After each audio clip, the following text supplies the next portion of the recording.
วัสดีค่ะยินดีต้อนรับเข้าสู่ช่องโปจกสรัม Halo guys, selamat datang kembali di Pojok Seram. Hari ini masih lanjutan film 13 Terrors episode 8 dan 9. Ayo kita mulai.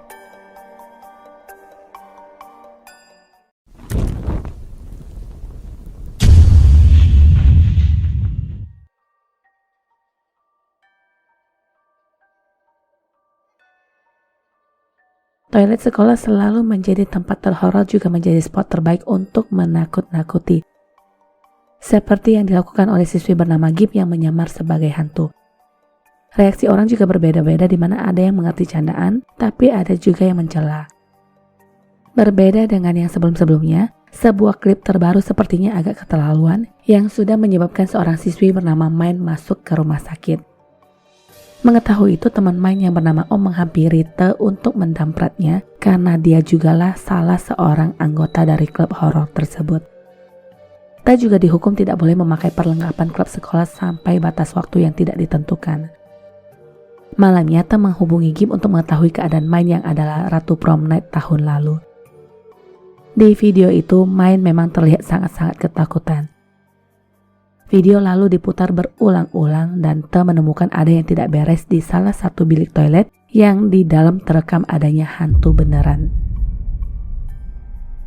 Besoknya Te menemui Pak Guru untuk memperlihatkan foto hantu tersebut, tapi sayangnya Pak Guru tidak percaya walaupun sudah ditunjukkan berbagai bukti. Dengan rasa kecewa dia meninggalkan ruangan guru, tapi balik lagi karena flash disknya ketinggalan. Nah, di momen ini Te mendengar percakapan guru dengan Main yang menyuruhnya jangan terlalu memikirkannya sambil memegang bahunya. Soal apa Te sebenarnya tidak begitu jelas. Siangnya Te tidak sengaja bertemu dengan Om dan Main. Dia langsung meminta maaf kepada Main dan menanyakan tentang hantu asli yang dia lihat di toilet tempo hari, tapi Main tidak mengakuinya. Te berusaha memperlihatkan rekaman videonya, tapi Om yang rese ini malah menghempaskan ponselnya dan pergi. Rasa penasaran masih terus berlanjut dan Te meminta Gib untuk meletakkan kamera CCTV di toilet dan malamnya dia pun bekerja. Lama memperhatikan rekaman itu dan tepat di tengah malam, keanehan pun terlihat. Barusan seperti ada perempuan yang masuk ke dalam toilet dan baru saja dia melirik ke arah jam, pintu salah satu bilik yang tertutup tadi sudah terbuka. Video diputar kembali tapi peristiwa tadi sepertinya tidak pernah terjadi. Di tempat lain, diam-diam Pak Guru ternyata juga terus meneliti video rekaman saat Main melihat hantu. Besoknya di sekolah, Te menyelinap ke toilet wanita yang penuh dengan coretan dinding. Tak berapa lama terdengar suara ada yang masuk ke toilet, tepatnya di bilik sebelah, tapi anehnya ada tetesan darah di lantai yang semakin lama semakin banyak sampai menggenang, ditambah ada rambut yang menjuntai. Setelah itu terdengar gedoran di depan pintu Te dan darah itu pun raib. Te pun penasaran lalu mengintip ke sebelah tapi tidak ada siapa-siapa. Sekarang dia mendengar suara air di dalam toiletnya sendiri dan hantu itu pun ada di belakangnya. Kejadian ini membuat Te takut dan segera keluar tanpa melihat sikon dan bertemu dengan dua siswi yang langsung memakinya. Pintu toilet pun kebanting sendiri sementara kamera terus merekam yang akhirnya ketahuan. Singkat cerita, dia pun dipanggil Capsek yang ditemani wali kelas. Sebelum Te membuat alasan tentang dunia perhantuan, guru langsung mengatakan Te hanya iseng membuat video lucu yang tidak bermaksud buruk. Apapun itu yang namanya menguntit tidak dibenarkan dan Te pun diskor. Guru sendiri tidak luput dari teguran Capsek, apalagi katanya hal seperti ini sudah pernah terjadi sebelumnya. Dari semua pengalamannya, Te berpendapat Main pasti ada hubungannya dengan hantu toilet tersebut sambil mencari-cari info lainnya tentang kedua gadis ini di sosmed. Sampailah dia melihat sebuah foto dengan tulisan Rest in Peace di DTT Porn. Komen-komen di bawahnya juga ada yang mengatakan dia palsu dan kepo pun berkelanjutan yang langsung masuk ke akun T-Porn. Di sana banyak sekali foto-foto T-Porn bersama Main yang menunjukkan kedekatan mereka. Setelah itu dia masuk lagi ke akun Main dan menuliskan pesan pertanyaan, apakah yang kau lihat di toilet itu hantu T-Porn? Pesan itu dibaca dan siangnya Main beserta bodyguardnya menemui Te. Om langsung ngegas yang menanyakan apa yang dia inginkan, tapi Te tidak merespon dan menanyakan langsung kepada Main apa yang sebenarnya terjadi. Om lebih ingin mengajaknya pergi, tapi akhirnya Main bercerita bahwa T-Porn adalah teman dekatnya yang juga pemandu SOR tahun lalu. Suatu hari seseorang iseng merekamnya yang sedang berada di toilet dan video itu pun tersebar cepat bahkan viral di kalangan sekolah. Karena merasa malu itulah, T-Porn akhirnya mengakhiri hidup di dalam toilet tersebut. Mendapatkan informasi itu, Te langsung mencari rekaman video tersebut dan memutarnya berulang-ulang sampai Te berhalusinasi seperti melihat T-Porn yang melotot kepadanya sambil berkata, "Kau ingin bertemu denganku?" Ini sedikit mengejutkan dan tak berapa lama, ponsel berdering dari Gibb yang memberitahukan bahwa dia menemukan hal aneh saat membersihkan file klub mereka kemarin. Video itu pun sudah dikirimkan kepadanya dan Te segera memeriksanya. Jadi hari itu terlihat Pak Guru juga masuk ke toilet, entah apa maksudnya. Malamnya Te janjian bertemu dengan Main di ruang klub sekolah dan sebelum itu dia menemui Pak Guru di ruangannya. Te langsung to the point yang menuduh Pak Guru lah yang melakukan hal tak senonoh yang menaruh kamera di toilet untuk merekam para muridnya. Itulah teori kenapa Pak Guru sering lembur di sekolah. Pak Guru tidak mengerti ucapannya dan Te pun memperlihatkan buktinya. Dia terus melayangkan tuduhan dan di saat Pak Tada mendekat, Te mengancam akan menjadikan rekaman video itu sebagai bukti. Tak lama Om dan Main pun datang yang meluruskan semua ini. Bagaimana bisa Pak Tada pelakunya sedangkan dia adalah kakak kandung T-Porn? Nah kan, begini nih kelakuan bocah sotoy. Alasan kenapa Pak Tada di toilet itu semata-mata ingin memastikan apakah benar hantu itu adalah adiknya. Pulangnya, Te mendelete file-file yang dipikir tidak lagi penting, tapi sebelum itu, dia memutar kembali rekaman video T-Porn dan memfokuskan coretan tulisan tentang Main si Ratu Prom sekolah. Ada sesuatu di tulisan itu dan besoknya, Main juga Om diundang untuk melakukan doa bersama untuk T-Porn di toilet sekolah. Main dan Om datang duluan sedangkan Te katanya sedang on the way. Sesampainya di toilet sekolah ada tulisan di cermin yang bertuliskan, "Kenapa kau merekam aku?" Pintu tiba-tiba tertutup dan mengunci dari luar. Ada gedoran pintu dari salah satu bilik toilet juga suara yang berteriak, "Kenapa kau merekam aku?" yang membuat Main berteriak histeris sambil meminta maaf. Dari mulut Main inilah akhirnya mereka tahu bahwa dia yang melakukan ini semua yang tidak terpikirkan akan seperti ini efeknya. Setelah pengakuan itu, seseorang keluar dari toilet yang ternyata adalah Gibb. Rekaman pengakuan Main tadi sudah terekam dan Te pun masuk sambil berkata, "Ternyata kau." Jadi sebelumnya Te mencurigai tulisan yang di-blur di sebelah tulisan Ratu Prom Night itu dan mengikisnya. Ternyata itu adalah tulisan nama T-Porn. Sampai di sini Main masih tidak mengakui rekaman itu, hanya saja dia yang sudah menyebarkannya. Alasannya jelas bahwa Main ingin menang dalam pemilihan Ratu Prom Night dan karena adanya rekaman tersebut, T-Porn akhirnya kehilangan popularitas kala itu. Jadi ceritanya suatu hari dia dikirimi video T-Porn oleh nomor tak dikenal dan memutuskan untuk menyebarkannya. Om langsung ngegas dan meminta Te untuk tidak lagi menyudutkan Main. Di momen ini hantu T-Porn muncul yang berdiri di belakang Gibb tapi hanya terlihat di cermin. Sesudahnya hantu itu muncul di depan wajah Om dan bertanya, "Kenapa kau merekam aku?" Hantu itu terus mendesak sampai Om sendiri mengakui dialah yang melakukan kejahatan tersebut. Om tidak bermaksud mengakibatkan kematian T-Porn karena sesungguhnya dia hanya ingin memenangkan Main dalam kontes pemilihan Ratu Prom. Kala itu Om sangat mendukung Main dan suatu hari T-Porn mengajak Main untuk berganti baju saat latihan selesai. Di sanalah T-Porn menulis namanya dan Main sebagai Ratu Prom. Setelah mereka keluar toilet, si Om ini ternyata dari tadi sudah menguping di sebelah dan dia jugalah yang menaruh kamera di bilik toilet sebelah setelah mengetahui T-Porn akan selalu memakai toilet yang sama setiap hari. Berhasil mendapatkan rekaman itu, dia pun mengirimkannya ke Main dengan nomor yang berbeda. Sejak video itu tersebar, semua orang memandang T-Porn dengan tatapan menghujat yang membuatnya tidak nyaman dan singkat cerita, akhirnya Mainlah yang dinobatkan sebagai Ratu Prom. Yang menutupi nama T-Porn juga adalah Om saking niatnya nih bocah.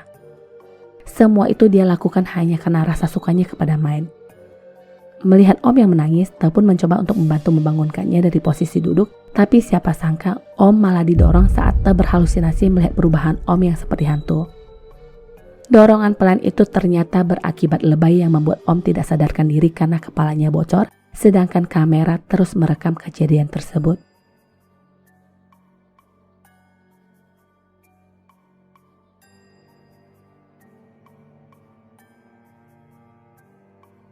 Lagi-lagi film dimulai dari sebuah toilet. Lagi asik-asiknya ngaden, gadis bernama Keo ini merasa ada yang menggedor pintu. Semakin lama gedoran itu semakin kencang yang membuatnya murka dan mengingatkan bahwa dia membawa sebilah pisau. Barulah gedoran tersebut berhenti. Dari celah pintu, Keo melihat sepasang kaki dengan high heels lalu menanyakan apakah itu Bu Guru, tapi tidak ada jawaban. Sepersekian detik ada kepala yang menggantung yang semakin menambah ketakutannya. Karena ponsel mati, Keo pun tidak ada pilihan lain selain kabur dan ternyata yang sedang berdiri di depan pintu hanyalah sebuah boneka manekin. Keo beranggapan itu hanyalah keisengan orang-orang, tapi saat dia berjalan pergi, ada yang memanggil namanya. Tidak ada siapapun di sana selain dia dan boneka manekin. Boneka itu kemudian pelan-pelan memalingkan kepalanya yang membuat Keo berteriak panik. Anehnya sekarang boneka itu menghilang dan karena penasaran, Keo pun memeriksa satu persatu toilet tanpa mengetahui boneka itu sendiri sudah berdiri di belakangnya.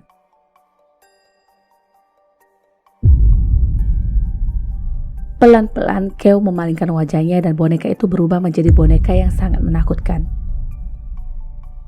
Kejadian itu cepat menyebar sehingga murid-murid mulai membahas tentang apa yang Keo alami dan mereka menambahkan bahwa jika ada yang memanggil namamu, jangan langsung menoleh. Bel berbunyi, saatnya kelas tari Thailand dan anak-anak berkumpul di ruangan dengan manekin perempuan di sana. Bi yang tadi berkata tidak mempercayai apa yang dialami oleh Keo melirik manekin tersebut dan rambut-rambut pun terjuntai dari atas yang hanyalah candaan Palm, tapi Bi sama sekali tidak takut. Guru kemudian datang yang menyuruh mereka menyalin lirik lagu yang ada di papan dan jika sudah selesai, maka boleh pulang duluan. Kebetulan Bi yang pertama kali selesai dan sewaktu dia baru saja melangkah keluar, angin berhembus dan ada suara pintu terbuka. Dia melihat ke belakang dan mendapati manekin itu seakan mengintip dari celah pintu. Sampai di sini tidak ada kecurigaan ataupun ketakutan dan setelahnya, dia berjalan keluar gedung lalu menemukan bunga yang tumbuh di sela-sela paving. Sekilas Bi seperti gadis lembut yang memindahkan bunga itu ke tempat lain, tapi menurut Pam, kelakuannya ini sangat aneh seperti yang dibicarakan orang-orang. Bi sendiri adalah anak pindahan yang belum akrab dengan siapapun dan hanya Pamlah yang sedikit bersedia berteman dengannya. Pulangnya Pam berbincang yang menanyakan alasan kepindahannya, tapi Bi benar-benar personal yang sangat tertutup yang tidak ingin menjawab soal itu. Malamnya di sekolahan, murid-murid yang masih berberes berteriak kencang setelah melihat manekin perempuan tadi yang sudah tidak berkepala. Kembali ke Bi. Ceritanya dia tinggal di asrama dan sangat menutup diri. Dia tidak ingin berkumpul dengan teman-teman lainnya walaupun sudah diajakin.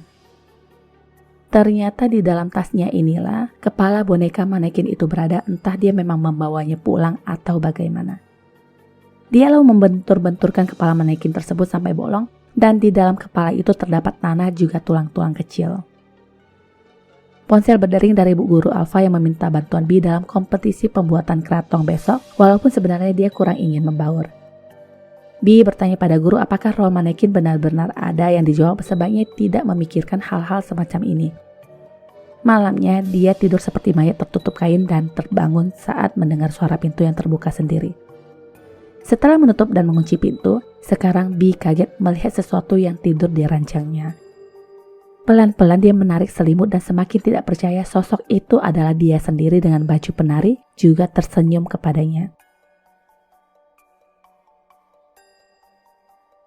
Lebih menakutkannya lagi sekarang tangan Bi berubah menjadi manekin yang diketawain oleh si KW. Wajahnya pun penuh dengan coretan dan ternyata hanyalah mimpi. Tak lama seseorang mengetuk pintu kamar dan Bi langsung memindahkan kepala manekin itu di bawah ranjang. Yang datang adalah Pam yang ingin menumpang tidur dengan alasan takut hantu. Sewaktu di ranjang ini, Pam sempat menyentuh Bi yang langsung membuatnya menanyakan apa maksudnya. Jeluk makan jeluk ya? Tapi Pam menjawab bukan apa-apa. Besoknya mereka bersekolah seperti biasa dan salah satu siswi heboh yang mengabarkan tentang hilangnya kepala manekin tempo hari, tapi sekarang malah sudah kembali ke tempatnya. Bi, si seksi bersih-bersih ini melakukan tugasnya untuk membuang sampah dan tak lama lampu ruangan kelas sudah dimatikan. Bi kembali ke kelas di mana sudah tidak ada siapapun dan menyalakan lampu. Seseorang memegang kakinya yang ternyata Tip yang sedang ketakutan. Dia berkata semua teman-temannya sudah pulang saat Bi membuang sampah tadi dan hanya tinggal beberapa orang yaitu Pam, Theo, dan Tip. Awalnya mereka merencanakan ingin mengisengin Bi, tapi saat mereka mendengar langkah kakinya barusan, mereka mengunci pintu dan bersembunyi. Gedoran pintu terdengar beserta teriakan untuk membuka pintu. Gedoran itu semakin kencang di dua pintu yang jaraknya agak berjauhan, tapi suaranya cuma satu. Tip berteriak takut dan tiba-tiba gedoran pun berhenti.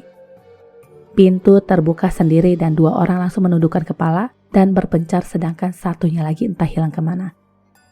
Sepasang kaki berhak tinggi itu masuk dengan jalan yang sangat kaku dan ketika dirasa sudah aman, Palm menyuruh Tip untuk ke arahnya dan manekin itu kembali. Dia tiba-tiba sudah di atas Palm dengan wajah yang menakutkan. Palm pun kabur dan manekin itu melakukan pengejaran sehingga tidak tahu apa yang terjadi kepadanya. Tip benar-benar ketakutan dan lampu di luar tiba-tiba padam yang menambah suasana horor. Bi sama sekali tidak menunjukkan rasa takut dan manekin itu pun berjalan lewat. Bi lebih ingin mengikutinya dan terdengar suara musik dari sebuah ruangan. Baru saja dia ingin membuka pintu, Tip melarang dan mengajaknya pergi. Ketika Tip memalingkan wajah, Bi sudah manjat dan menyelinap ke arah jendela untuk melihat ke dalam ruangan. Ternyata di dalam hanya ada tape yang sedang nyala memutar lagu tradisional dan manekin wanita yang tidak berbusana. Sekira seperti ada yang barusan lewat yang ternyata Palm. Dia seperti kerasukan dan menari dengan pakaian manekin tadi. Manekin itu pun tiba-tiba muncul tepat di depan wajah Bi yang membuatnya kaget dan naas. Dia pun terjatuh dari atas gedung tinggi. Parahnya lagi, semua ini hanyalah keisengan teman-temannya semata. Tip disuruh teman-temannya untuk memeriksa keadaan Bi di bawah dan sayangnya Bi sudah meninggal. Palm dan Keo ketakutan apa yang harus mereka lakukan sekarang. Jika ada yang melihat kejadian ini maka habislah mereka dan tak disangka mayat Bi bergerak terbata-bata. Tip yang sedang mencoba menelpon seseorang syok melihat Bi yang seakan hidup kembali. Bi membetulkan kepalanya dan terbang mengejar Tip. Singkat cerita, Tip ketangkap dan kepalanya langsung diputar yang menewaskannya dalam sekejap. Bi berucap maafkan aku dan karena teriakan Keo, Bi pun melanjutkan pengejaran. Dengan cepat dia terbang ke atas dan walaupun Palm sudah bersumpah tidak akan mengatakan rahasia Bi kepada orang lain, tapi tetap saja Bi tidak bisa melepaskan mereka. Keo didorong oleh Palm dan badannya menembus tangan Bi yang seperti manekin lalu tewas. Sebenarnya Bi juga sedih melakukan ini semua dan menangis. Melihat itu Palm berteriak dan segera kabur. Di jalanan inilah dia bertemu dengan Bu Guru dan segera meminta tolong. Bu Guru lalu memintanya untuk bersembunyi di dalam bagasi mobil dan terdengar pembicaraan Guru dengan Bi yang menanyakan apa yang terjadi. Siapa sangka Bu Guru malah membuka bagasi mobil dan Bi berkata, dia sudah mengetahui rahasia tentang kita. Singkat cerita, Pam pun dihabisi dan besoknya Bu Guru mengingatkan Bi untuk bertingkah sewajar mungkin dan jangan pernah percaya dengan manusia manapun. Sekarang manekin bertambah menjadi 4 sesuai dengan korban yang bertambah. ขอบคุณที่รับชมช่องของเรานะคะ ถ้าชอบอย่าลืมกดไลค์ กดติดตาม และแชร์หนังเรื่องต่อไปของเรานะคะ ขอบคุณค่ะ